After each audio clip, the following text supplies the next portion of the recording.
the evidence, go ahead and file the case. I can rot in prison for my country. I am not a Filipino for nothing. Wala nang intro-intro, wala nang chorus-chorus, manipuladong pagdapot, mabilis ang hokus-pokus, pinagkalulo na sa puti, gamit pondo ng bayan ng walang prinsipyo at mahinang may-ari ng upuan, wala ng proseso, kalimutan ng progreso dahil ang paninindigan ay may katapat na presyo, habang mga adik at kriminal nagsibalikan, pamumulitika pa rin sa kritikal sitwasyon na ito. Nangangamba na kasi mga pula sa tuwing may issue na napupukol sa kanila, naratibong target ang pamilyang Agila, tigre sa umpisa naging puting lang pala, kasing hina ng leader ang ikinasok kay Digong, umaasang ang ligasiya niya kanilang mababaon. Milyon-milyon na saksi sa kanyang panahon, di hayaang mapura, yan ang aming misyon. Habang taksil na tunay matapos maiakay sa pangalawang pagkakataon sa kanya na ibigay, nakipagkamay, naniwala si Inday, yun pala sa kapangyarihan na bang taglaway. Lumabas na takot kayo sa mga Duterte, walang kaso sa Pinas, litisin daw hindi pwede, pinagsigawan nyo, libong-libo daw ang Pinas lang, mga nasabi sa mamasapan o di pa nahigitan, habang ang media ay nababayaran, makakaliwang mensahe ay nananawagan, tapos lahat ng kabutan natatapalan ng ayuda, kahit kapalit huwag na sigawan, nanindigan lang sa pansarili kong opinyon ng magnanakaw at ganit, alam yan ng Panginoon. Sabi nga ni tatay, lahat ay mayroong panahon, ang bukas ang marahalan na maghilom at maglaon.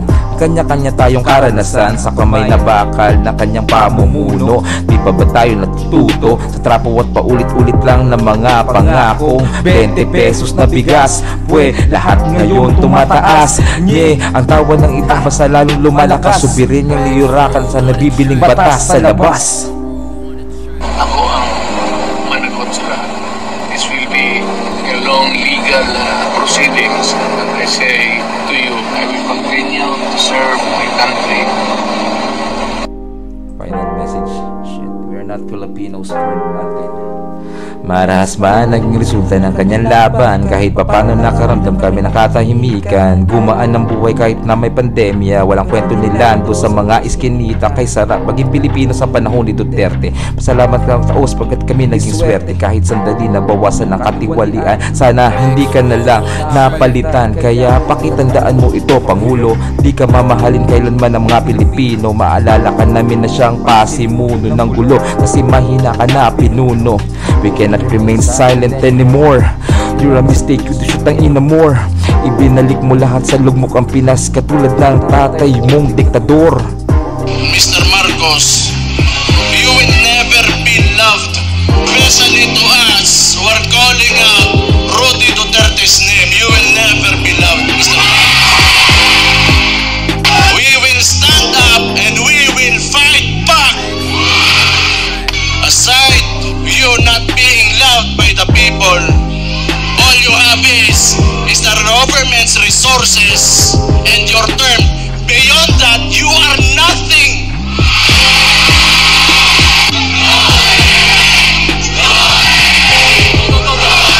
Habang ang mga ulupong ay naglalaglagan, kami naman lahat ay nagkakampihan. Pakinggan mo lahat ng mga sigawan, simple lang ang panawagan. Iuwi mo na ang aming itay, iuwi mo na sa bansang kanyang sinilangan. Di siya nararapat ng ganitong pagtrato, pagkat siya pinakamagaling na naging Pangulo ng bansang Pilipinas.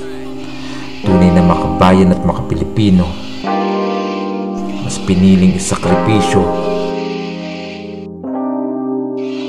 ang sarili, pamilya, para mapabuti lang ang bansa.